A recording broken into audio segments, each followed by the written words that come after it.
नवरात्रि यानी कि माता के 9 दिनों का त्योहार।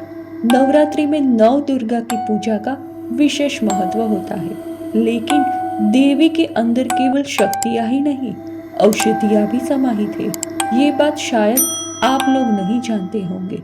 नव दुर्गा की 9 शक्तियां 9 प्रकार की औषधियों का प्रतीक भी है। भगवती दुर्गा पुराण में इन 9 औषधियों से जुड़ी देवियों के बारे में जानकारी मिलती है। देवी दुर्गा के 9 रूप मानव जाति के रोगों से भी रक्षा करते हैं। नव दुर्गा के 9 औषधि स्वरूपों को सर्वप्रथम मार्कंडेय चिकित्सा पद्धति के रूप में दर्शाया गया और चिकित्सा प्रणाली के इस रहस्य को ब्रह्मा जी द्वारा उपदेश में दुर्गा कवच कहा गया है। ये औषधियां समस्त प्राणियों को रोगों से बचाने और उनकी रक्षा करने वाली मानी गई है। ये मानव जाति पर कवच की तरह काम करती है और इसी कारण इसका नाम दुर्गा कवच रखा गया है। इनके प्रयोग से मनुष्य अकाल मृत्यु से बचता है। आज के इस वीडियो में हम जानेंगे कि 9 दुर्गा की देवी शक्तियों में कौन सी औषधि का समावेश है। 9 दुर्गा का पहला स्वरूप है माँ शैलपुत्री, जिनमें समाविष्ट आयुर्वेदिक औषधि है हरड़। हिमालय की पुत्री शैलपुत्री में हरड़ का समावेश माना गया है। औषधि हरड़ हिमावती है और ये आयुर्वेद की प्रधान औषधि में से एक है। ये पथिया, हरितिका, अमृता, हेमवती, कायस्थ, चेतकी और श्रेयसी 7 प्रकार की होती है। ये औषधि शरीर को अंदर से मजबूत बनाती है और अमृत के समान मानी गई है। इसके सेवन से मन और मस्तिष्क पर भी बेहतर असर पड़ता है। 9 दुर्गा का दूसरा स्वरूप है माता ब्रह्मचारिणी, जिनमें समाविष्ट आयुर्वेदिक औषधि है ब्राह्मी। देवी का दूसरा रूप ब्रह्मचारिणी का है और उनसे संबंधित औषधीय ब्राह्मी है। ब्राह्मी आयु व याददाश्त बढ़ाने के साथ ही रक्त विकारों को दूर करने वाली औषधि मानी गई है।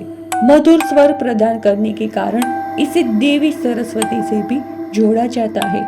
ये औषधि मन एवं मस्तिष्क में शक्ति प्रदान करती है और गैस व मूत्र संबंधी रोगों की प्रमुख दवा है।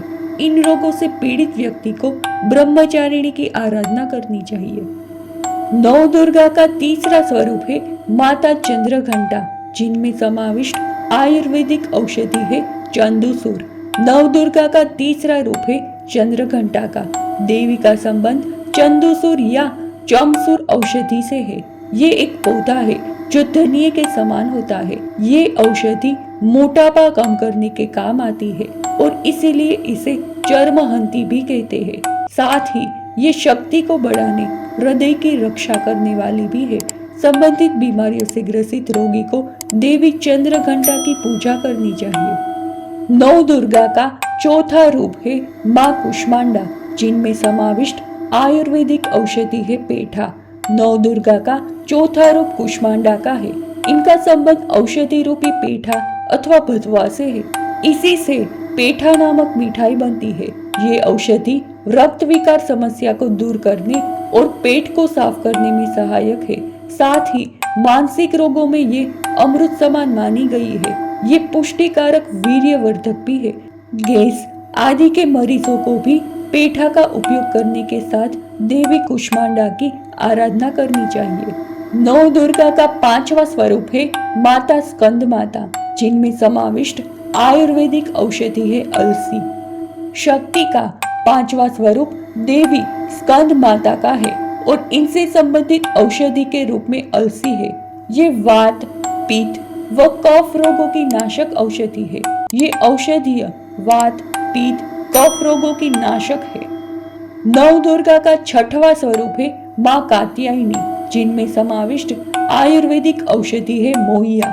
9 दुर्गा का 6वां स्वरूप देवी कात्यायनी का है। इनका संबंध औषधि मोहिया है। ये औषधि कफ, पित्त व गले के रोगों का नाश करती है। साथ ही ये गले के रोग की भी अचूक दवा मानी गई है। 9 दुर्गा का 7वां स्वरूप है माँ कालरात्रि, जिनमें समाविष्ट आयुर्वेदिक औषधि है नागदोम। दुर्गा का 7वां रूप कालरात्रि है। देवी का संबंध नागदोन औषधि से माना गया है। मन मस्तिष्क के विकारों को दूर करने वाली औषधि मानी गई है। इस पौधे को व्यक्ति अपने घर में लगाने पर घर के सारे कष्ट दूर हो जाते हैं। नौ दुर्गा का 8वां स्वरूप है मां महागौरी, जिनमें समाविष्ट आयुर्वेदिक औषधि है तुलसी। अष्टमी का दिन देवी महागौरी का होता है और देवी का संबंध तुलसी से है। तुलसी 7 प्रकार की होती है: सफेद तुलसी, काली तुलसी, मरुता, दौना, कुठेरक, अर्जक और षटपत्र। ये रक्त को साफ कर हृदय के रोगों के साथ ही तमाम संक्रमण से बचाने वाली मानी गई है। नौ दुर्गा का 9वां स्वरूप है मां सिद्धिदात्री, जिनमें समाविष्ट आयुर्वेदिक औषधि है शतावरी। दुर्गा का 9वां रूप सिद्धिदात्री का है और इनसे संबंधित औषधि है नारायणी शतावरी। शतावरी बुद्धि, बल एवं वीर्य के लिए उत्तम औषधि है। ये रक्त विकार एवं वात पित्त शोथनाशक और हृदय को बल देने वाली महाऔषधि है। मार्कंडेय पुराण के अनुसार देवी के ये 9 औषधि मानव को प्रत्येक बीमारी से बचाने वाले हैं और शरीर में रक्त परिसंचलन को सही करते हैं। मनुष्य को अपनी बीमारी के अनुसार औषधि को ग्रहण करने के साथ संबंधित देवी की पूजा भी जरूर करनी चाहिए। इससे तुरंत लाभ मिलता है।